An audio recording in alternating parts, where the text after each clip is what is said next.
BJP JDU नेताओं के बीच बयानबाजी का नहीं थम रहा सिलसिला। फेसबुक पर बीजेपी प्रदेश अध्यक्ष ने कुशवाहा पर कसा तंज तो उपेंद्र कुशवाहा ने जायसवाल को दी नसीहत। महाराष्ट्र में हुए सियासी उलटफेर पर बोले नेता प्रतिपक्ष तेजस्वी यादव, एंटी बीजेपी सरकार को चैन से नहीं रहने देना चाहती बीजेपी।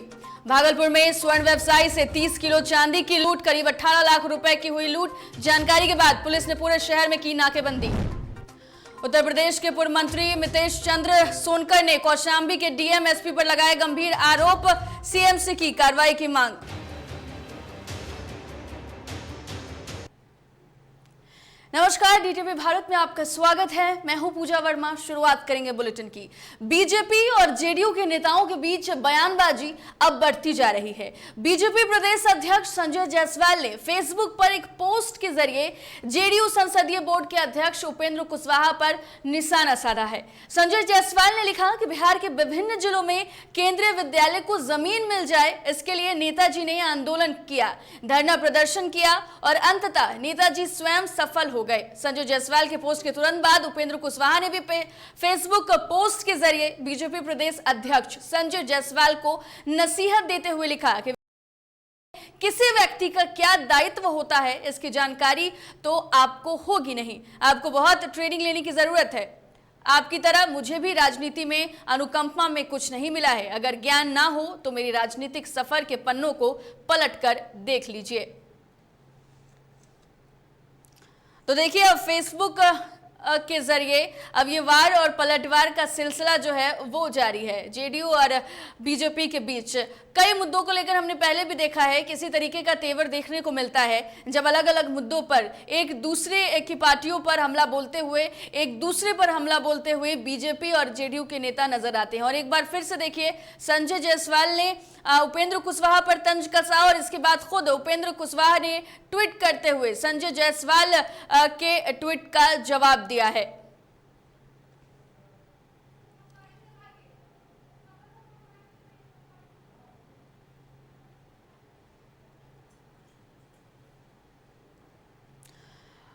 तो आपको बता दें कि बीजेपी और जेडीयू के नेताओं के बीच बयानबाजी बढ़ती चली जा रही है। अब बीजेपी प्रदेश अध्यक्ष संजय जायसवाल ने फेसबुक पर एक पोस्ट किया है। इस पोस्ट के जरिए जेडीयू संसदीय बोर्ड के अध्यक्ष उपेंद्र कुशवाहा पर सबसे पहले तो खुद संजय जायसवाल ने हमला बोला और संजय जायसवाल ने दरअसल क्या लिखा है उसके बारे में फिर से आपको बताते हैं। उन्होंने लिखा कि बिहार के विभिन्न जिलों में केंद्रीय विद्यालयों को जमीन मिल जाए, इसके लिए नेताजी ने आंदोलन किया, धरना प्रदर्शन किया और अंततः नेताजी स्वयं सफल हो गए। संजय जायसवाल के पोस्ट के तुरंत बाद उपेंद्र कुशवाहा ने भी फेसबुक पे पोस्ट के जरिए बीजेपी प्रदेश अध्यक्ष संजय जायसवाल को नसीहत दे डाली और नसीहत देते हुए विपक्ष के रूप में किसी व्यक्ति को क्या दायित्व होता है ये संजय जायसवाल को समझा दिया। उन्होंने लिखा कि इसकी जानकारी तो आपको होगी ही, आपको बहुत ट्रेनिंग लेने की जरूरत है। आपकी तरह मुझे भी राजनीति में अनुकंपा में कुछ नहीं मिला है। अगर ज्ञान ना हो तो मेरे राजनीतिक सफर के पन्नों को पलट कर देख लिया जाए। तो देखिए, पहले संजय जायसवाल ने उपेंद्र कुशवाहा को उन दिनों की याद दिला दी जब उन्होंने अगर बात करें तो केंद्रीय विद्यालय के जमीन को लेकर अपनी आवाज को बुलंद किया था, लेकिन उसके बाद उन्हें एक पहचान मिली और राजनीति में एक अच्छा करियर उनका बना। उन दिनों की याद दिलाते हुए संजय जायसवाल ने ये तमाम ट्वीट किया और ट्वीट के बाद तुरंत बाद यानी कि थोड़ी ही देर बाद खुद उपेंद्र कुशवाहा ने भी संजय जायसवाल का पलटवार कर दिया।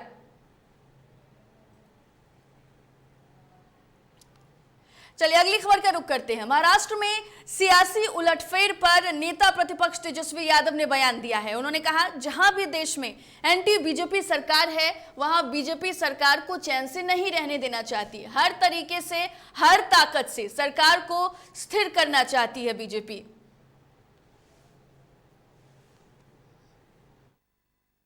सब लोग को पता ही है, जहां भी एंटी बीजेपी गवर्नमेंट होती है उसको चैन से नहीं रहने देना चाहती है बीजेपी के लोग। हर तरीके से, हर ताकत से जो है चाहती है कि जो स्टेबल गवर्नमेंट है उसको स्टेबल ना किया जाए, उसको तोड़ो मोड़ो। किसी भी प्रकार से जो हाईजैक करने का एक मंशा है, पूरे देश भर को जो है हाईजैक करके रखना है। अगर सरकार चलेगी तो बीजेपी की चलेगी, वरना नहीं चलेगी। ये तो तानाशाही। पटना में संयुक्त किसान मोर्चा ने अग्निपथ योजना के खिलाफ राष्ट्रव्यापी विरोध दिवस का आह्वान कर पटना जंक्शन गोलंबर से हिंदी भवन जिलाधिकारी कार्यालय तक मार्च किया और अग्निपथ योजना को जवान विरोधी, किसान विरोधी और राष्ट्र विरोधी बताया है और कहा कि जब केंद्र सरकार किसान की भावना को तहस नहस करने पर तुली है। साथ ही राष्ट्रपति के नाम आपको बता दें कि एक ज्ञापन भी जिलाधिकारी को सौंपा गया है और आने वाले भविष्य में अग्निपथ योजना के खिलाफ गांव-गांव तक आंदोलन करने की बात कही गई।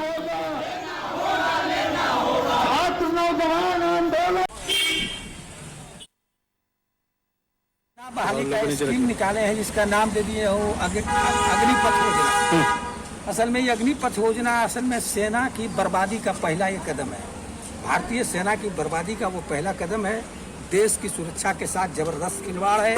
देश की युवाओं के रोजगार और उनके आजीविका के साथ मुंह चिढ़ाने जैसी बात है और जले पर नमक रगड़ने जैसी बात है। और इससे पूरे देश का युवा और उन युवाओं का बाप जो हमको आप देख रहे हैं, ये सभी उगले हुए हैं और मोदी जी को फिर हम लोग ईंट से। गोपालगंज जिले में केटिया नगर पंचायत अध्यक्ष पद के चुनाव को लेकर राजनीतिक सरगर्मियां तेज हो गई है। इसी कड़ी में भाजपा के पूर्व जिला उपाध्यक्ष अमरेश राय उर्फ चुनू राय ने चुनावी मैदान में उतरने से पहले मंदिर में पूजा अर्चना की और मंदिर से बाहर निकलते ही नगर पंचायत अध्यक्ष पद को लेकर दावा ठोक दिया। बता दें कि इस दौरान उन्होंने विपक्षियों पर भी जमकर हमला बोला।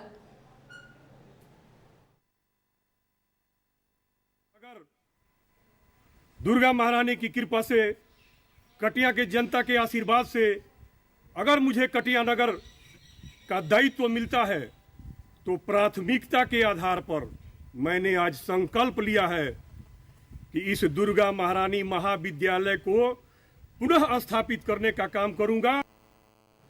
और चलिए भागलपुर से इस वक्त की एक बड़ी खबर आपको बता देते हैं, जहां स्वर्ण व्यवसायी से 30 किलो चांदी की लूट हुई है। बड़ी खबर इस वक्त की बता रहे हैं, जहां अपराधियों ने लगभग 18 लाख रुपए की लूट की है। यह बड़ी खबर आपको इस वक्त की भागलपुर से बता रहे हैं, जहां स्वर्ण व्यवसायी से 30 किलो चांदी की लूट हुई है। अपराधियों ने लगभग 18 लाख रुपए की लूट की है और ये चांदी की कीमत 18 लाख रुपए बताई जा रही है। स्वर्ण व्यवसायी ने पुलिस को इसकी सूचना दी और पुलिस ने पूरे शहर में नाकेबंदी कर दी है। बड़ी खबर आपको बता रहे हैं, जहां सिटी एसपी और एसएसपी पूरे मामले की जांच खुद कर रहे हैं। बड़ी खबर इस वक्त की भागलपुर से बता रहे हैं, जहां पर स्वर्ण व्यवसायी से 30 किलो चांदी की लूट हुई है। अपराधियों ने लगभग 18 लाख रुपए की चांदी लूट कर फरार हो गए हैं। साथ ही स्वर्ण व्यवसायी ने उसको पुलिस को पूरे मामले की सूचना दी, जिसके बाद सिटी एसपी और एसएसपी पूरे मामले की खुद जांच कर रहे हैं। इलाके में नाकेबंदी कर दी गई है और अपराधियों की गिरफ्तारी के लिए हर संभव कोशिश की जा रही है।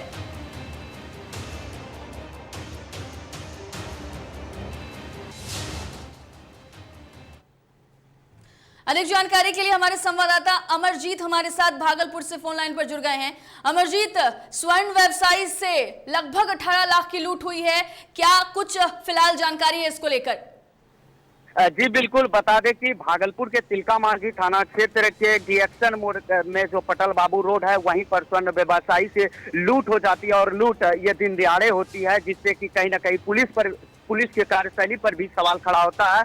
और स्वर्ण व्यवसायी से जो लूट हुई है, बताया जाता है कि कोलकाता से सुबह ही भागलपुर वो चांदी लेकर पहुंचे थे, जिसके बाद जो स्टाफ थे उन्होंने मालिक को चांदी को हैंडओवर किया, जिसके बाद 2 बाइक सवार अपराधियों ने लूट की घटना को अंजाम दिया गया है। करीब बताया जाता है कि 18 से 20 लाख रुपए की ये चांदी थी, जिसको अज्ञात अपराधियों ने इस घटना को अंजाम दिया और लूट को फरार हो गया। हालांकि मामले को लेकर सिटी एसपी और एएसपी घटना पर पहुंचकर मामले की छानबीन में जुट गई है, तो दूसरी तरफ शहर के विभिन्न इलाकों को जो है नाकाबंदी कर पुलिस वाहन चेकिंग अभियान चला रही है। दूसरी तरफ ये भी है कि सीसीटीवी पुलिस खंगालने में लगी हुई है। बहरहाल अब ये देखना होगा कि क्या कुछ इस पूरे मामले पर प्रशासन की ओर से कार्रवाई की जाएगी और क्या किस तरह की कार्रवाई होगी, यह देखना शेष होगा। जी बहुत शुक्रिया अमरजीत आपका तमाम जानकारी के लिए। तो देखिए, स्वर्ण व्यवसायी से 30 किलो चांदी की लूट हो जाती है और इस पूरे मामले के बाद अगर बात करें तो लगभग 18 लाख से 20 लाख रुपए की लूट हुई है, यानी कि चांदी की कीमत 18 से 20 लाख रुपए बताई जा रही है। और इस पूरे मामले को लेकर फिलहाल शहर में नाकेबंदी की गई है। जल्द से जल्द आरोपियों की गिरफ्तारी के लिए हर कवायद की जा रही है और इसी सिलसिले में सिटी एसपी और एएसपी पूरे मामले की जांच कर रहे हैं।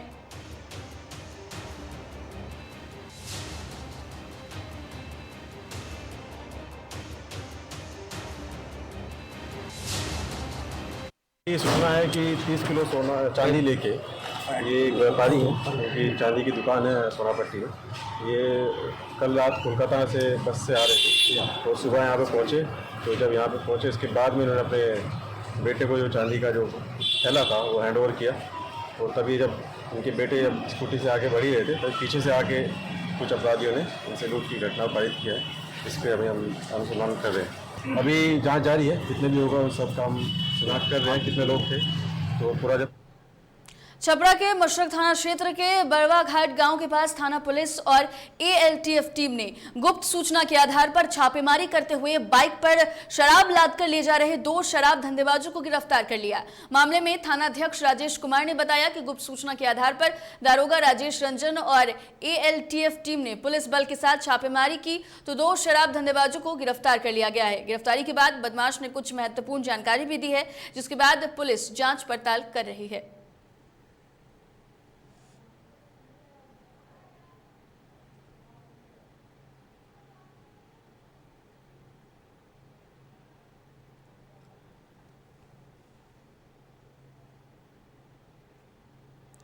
खगड़िया जिले के महेशखूंट थाना में पदस्थापित महिला पुलिसकर्मी ने थाने में पदस्थापित मुंशी पर छेड़खानी का आरोप लगाया है। मामले में संज्ञान आते ही मुंशी पर एफआईआर और दर्ज की गई है। मुंशी को जेल भी भेज दिया गया है। पुलिस की माने तो इस मामले में दोनों तरफ से मामला दर्ज कराया गया है। मामले की जांच के बाद पता चलेगा कि आखिर सच्चाई क्या है। तो महिला पुलिसकर्मी ने मुंशी पर छेड़खानी का आरोप लगाया है, जिसके बाद से मुंशी ने भी महिला को लेकर एफआईआर दर्ज करवाया है। हालांकि दोनों तरफ से जांच जो है वो की जा रही है। मामला वरीय अधिकारियों तक पहुंचा है और छानबीन के बाद ही मामले की सच्चाई सामने आएगी।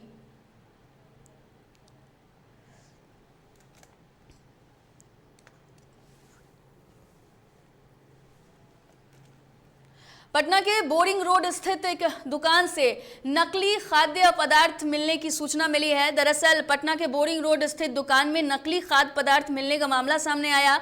हल्दीराम कंपनी के नमकीन को खाने के बाद एक बच्चा बीमार पड़ गया, जिसके बाद ग्राहक ने इसकी शिकायत दुकान में की तो पता चला कि यह खाद्य पदार्थ नकली है।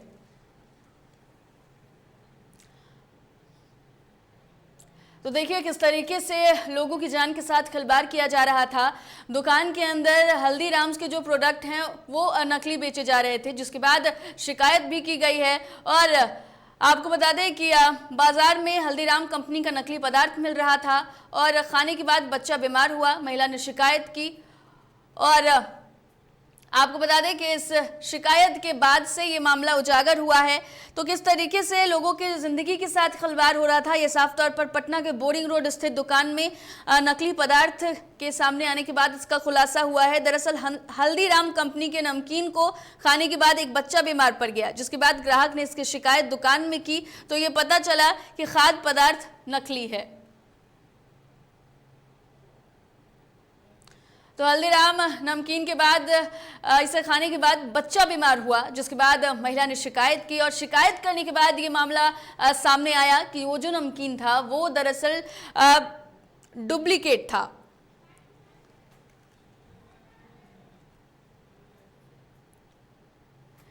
तो हल्दीराम नमकीन खाने के बाद बच्चा बीमार हुआ। महिला ने दुकान में जाकर शिकायत की। शिकायत के बाद इस बात का खुलासा हुआ कि नमकीन जो है वो नकली था, यानी कि हल्दीराम कंपनी के नाम पर नकली पदार्थ बेचे जा रहे थे। इसका खुलासा हुआ है और किस कदर लोगों की जान के साथ खिलवाड़ हो रहा था, ये मामला प्रकाश में आने के बाद सारी बातें सामने आई है। आप यही कह रहे हैं ना कि जाके हम केस करें, आपका कोई रिप्रेजेंटेटिव? हम तो कह रहे हैं यहाँ 50 आदमी आपके दुकानदार हैं, जितने लोग हैं आपके रिप्रेजेंटेटिव हैं।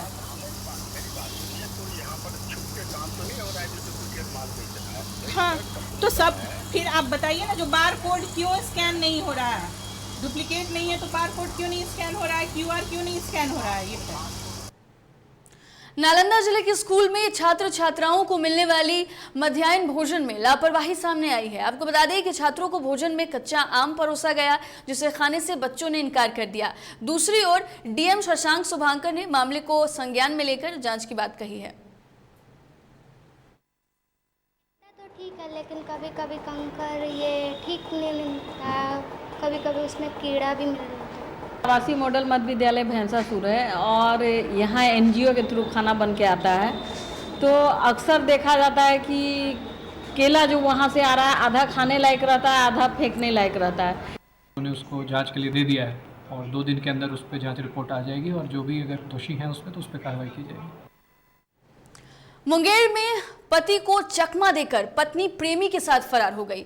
मामला कोतवाली थाना क्षेत्र का है, जहां विवेक पोद्दार का विवाह 14 जून को मोनी कुमारी के साथ हुआ था। 22 जून को शाम मोनी अपने पति के साथ बाजार निकली थी। उसी वक्त प्रेमी के साथियों ने पति के सर पर पिस्तौल तान दिया, जब तक पत्नी प्रेमी के साथ फरार हो गई। बताया जा रहा है कि दोनों का प्रेम संबंध 6 साल से था। वहीं मामला दर्ज होने के बाद नारायण नगर थाने पुलिस ने दोनों को घर से बरामद किया है और कोतवाली थाना पुलिस को सौंप दिया है। फिलहाल प्रेमिका का मेडिकल टेस्ट होगा तो प्रेमी को जेल भेज दिया गया है। भैया लाइटें दिखाई जैसे घूमे, इधर वो आगे बढ़ गई तो एक आदमी व्यक्ति वहाँ पे थे। हम उनसे पूछे भैया यहाँ पे लेडीज थी, तो बोला वो तो जा रही है। और वो क्या कि वो दीनदयाल चौक के मोड़ पर से सीधा स्पीड होकर के वो स्पीड हो गए। शादी करते हैं हम दूसरा की जबरदस्ती करवाएगा। कौन तो 2 लोग गोल्ड हमको लेके चलिए यहाँ से। बोले भैया लाइटें दिखाई जैसे घूमे, इधर वो आगे बढ़ गई तो एक आदमी व्यक्ति। फिलहाल वक्त हो चला एक छोटे से ब्रेक के बाद लौटेंगे तो उत्तर प्रदेश की खबरों का रुख करेंगे।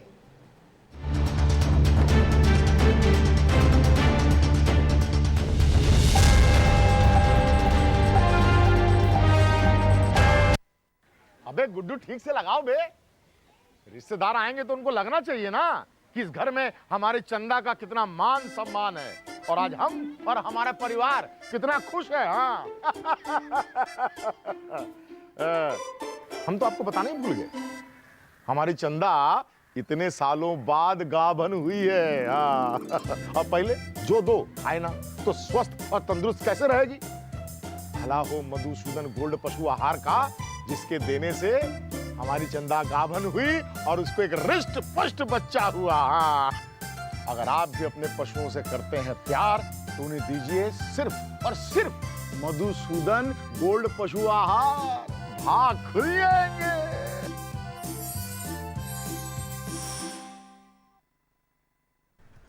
दादी इतने सारे पापड़ बन गए, क्या करे? कच्चा पापड़, पक्का पापड़, एक्स्ट्रा पापड़, इंस्टा पापड़, कक्कर दादी की छत का पापड़ विद ऑनलाइन प्रेजेंस बन गया धाकड़। फोन पे करके ऑर्डर ही ऑर्डर, सब वाह हो गए इसको खाकर। कच्चा पापड़, पक्का पापड़, चंडीगढ़ टू चेन्नई बढ़िया सापड़। कच्चा पापड़, पक्का पापड़, एक्स्ट्रा पापड़, इंस्टा पापड़। बिजनेस बढ़ाओ इंडिया के फास्टेस्ट 4G के साथ, स्पीड से बढ़ो with we giga net.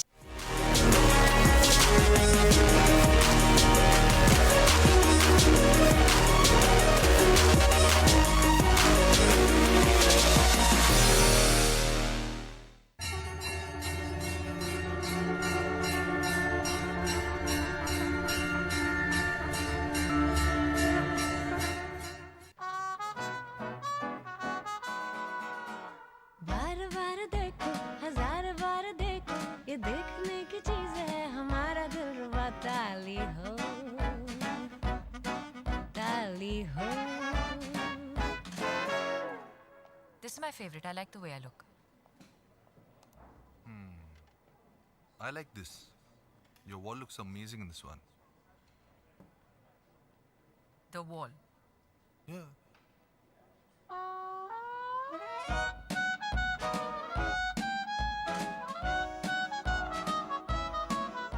Ultra Sheen paint that steals your spotlight.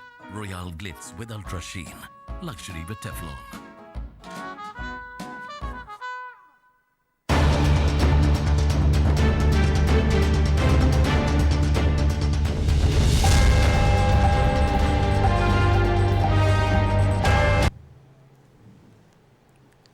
Break के बाद स्वागत है और अब रुख करेंगे उत्तर प्रदेश की खबरों का।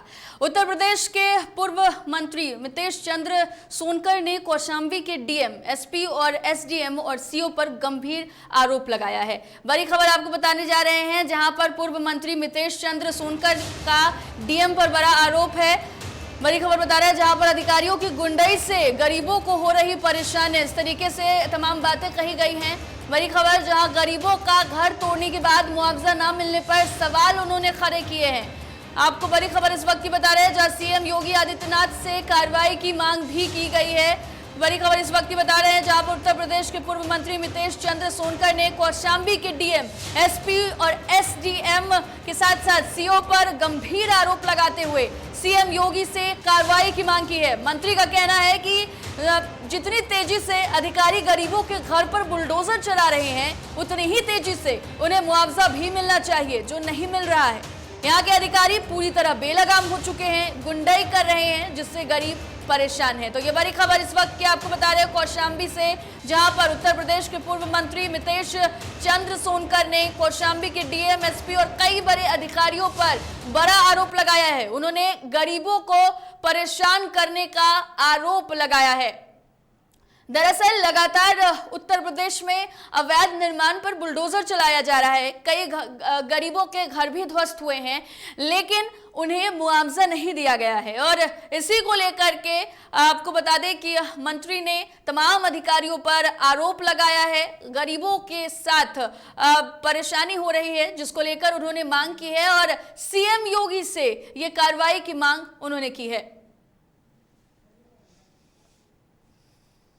ठेकेदार रहने चाहिए, मिली भगत से यहाँ के प्रशासन को मिला लिया है, पुलिस विभाग को और एसडीएम डीएम को।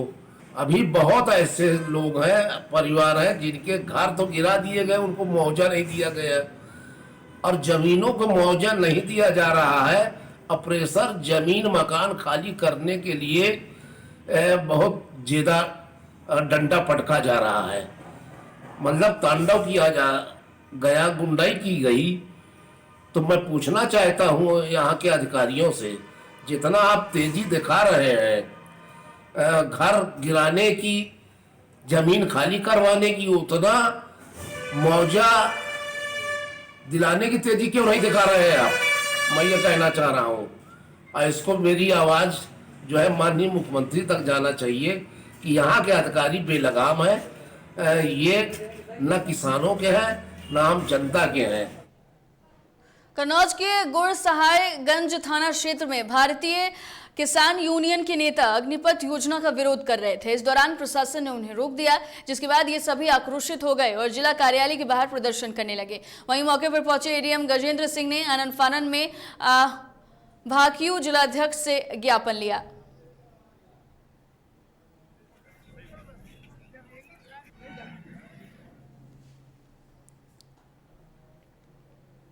हामिरपुर में हिंदू युवाओं ने मस्जिद के बाहर शरबत और कोल्ड ड्रिंक बांटकर आपसी सौहार्द की मिसाल पेश की है। हमीरपुर जिले में जुमे की नमाज को लेकर प्रशासन अलर्ट रहा। सभी मस्जिदों के बाहर पुलिस बल भी तैनात दिखी और मुख्यालय के अमन शहीद मस्जिद के बाहर हिंदू युवाओं ने पंडाल लगाकर सभी नमाजियों को शरबत और कोल्ड ड्रिंक बांटकर आपसी सौहार्द की मिसाल पेश की। तो देखिए, हिंदू युवाओं ने लगातार जिस तरीके से समाज में हिंसा फैल रही है, ऐसे में हिंदू युवाओं ने एक बेहतर मैसेज देने की कोशिश की है। उन्होंने जुम्मे की नमाज के बाद तमाम नमाजियों में कोल्ड ड्रिंक और शरबत का वितरण किया और लोगों से आपसी सौहार्द बनाए रखने की भी अपील की।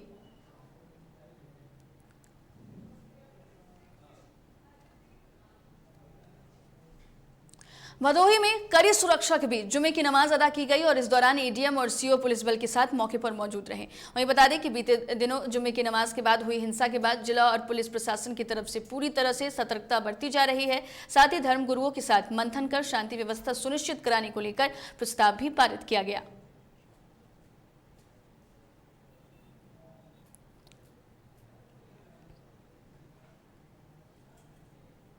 हमीरपुर जिले में दिल दहला देने वाला एक मामला सामने आया है, जिसमें हमीरपुर नगर में 1 माह पहले हुए अपहरण का खुलासा करते हुए पुलिस ने 2 अभियुक्तों को अवैध असला के साथ गिरफ्तार किया। चचेरे भाई ने रुपए के लालच में 5 वर्षीय मासूम और अपने छोटे भाई के बेटे का अपने साथियों के साथ मिलकर अपहरण किया था और फोन कर फिरौती की मांग कर रहा था। पुलिस की सख्ती के चलते अपहरण वाले दिन ही गला रेत कर मरा हुआ समझकर चचेरे भाई को अपराधी जो है वो बॉर्डर के पास फेंक कर चले गए थे। दरअसल पुलिस ने इस मामले में दोनों अभियुक्त को गिरफ्तार कर लिया है और जेल भेज दिया है। खुलासा करने वाली टीम को 10,000 का इनाम भी दिया गया। कोतवाली जनपद हमीरपुर में 30 मई को एक ये अपहरण की घटना हुई थी, जिसमें एक छोटे बच्चे का फिरौती हेतु अपहरण किया गया था। इस घटना में तुरंत ही अभियोग पंजीकृत कर पुलिस द्वारा 5 टीमें बनाई गई थी और लगातार सीसीटीवी फुटेज देखते हुए और अन्य सर्विलांस की मदद से हमने जो 2 अपहरणकर्ता थे उनको चिन्हित किया। इनके नाम क्रमशः सोमेश तिवारी और सुमित तिवारी हैं। ये लोग कानपुर नगर के रहने वाले हैं। ये जो अपहरण जिस बच्चे का किया है उसके करीबी रिश्तेदार। अयोध्या के हैदरगंज थाना क्षेत्र में जाना बाजार बाईपास के पास गड्ढे में 2 युवक का शव मिलने से आसपास के ग्रामीण क्षेत्रों में हड़कंप मच गया। दोनों युवकों का शव सरस्वती ज्ञान मंदिर के पीछे गड्ढे से बरामद हुआ है। स्थानीयों ने हैदरगंज पुलिस को सूचना दी, जिसके बाद आला अधिकारी मौके पर पहुंचे और सबकी शिनाख्त करने की कोशिश की। वहीं एसएसपी शैलेश पांडे ने भी घटनास्थल पर पहुंचकर मौके का जायजा लिया। माना जा रहा है कि दोनों युवक की हत्या कर थाना हैदरगंज क्षेत्र में शव को फेंक दिया गया। पुलिस ने शव को पोस्टमार्टम के लिए भेजते हुए जांच शुरू कर दी है। हैदरगंज के कस्बे के पास सरस्वती विद्या मंदिर के बगल में 2 अज्ञात शव प्राप्त मिले हैं, जिनकी शिनाख्त अभी तक नहीं हो पाई है। पंचायतनामा अन्य आवश्यक कार्रवाई करके दोनों शवों को पोस्टमार्टम के लिए भेज दिया गया है। मुरादाबाद दिगरपुर अस्पताल में भर्ती मां अपनी मां की छुट्टी कराकर बहू और बेटे अपनी मां को लेकर बाइक से वापस घर लौट रहे थे। तभी रोडवेज बस ने बाइक सवार को पीछे से जोरदार टक्कर मार दी, जिससे बाइक सवार तीनों लोग गंभीर रूप से घायल हो गए हैं। वहीं तीनों घायलों को अनन फानन में मुरादाबाद के जिला अस्पताल में भर्ती कराया गया, जहां डॉक्टरों द्वारा तीनों का उपचार किया जा रहा है। वहीं टक्कर लगने के बाद रोडवेज चालक कोई नूर के कोने पे मुड़ के। अच्छा, काय पे थे ये लोग? ये लोग मोटरसाइकिल पे। 3 लोग? 3 जने। कौन कौन? हमारी सासू माँ, हमारा जेठ और ये जिठानी। फिलहाल इस बुलेटिन में इतना ही। देश दुनिया की तमाम खबरों के लिए देखते रहिए DTV भारत। मुझे दीजिए इजाजत। नमस्कार।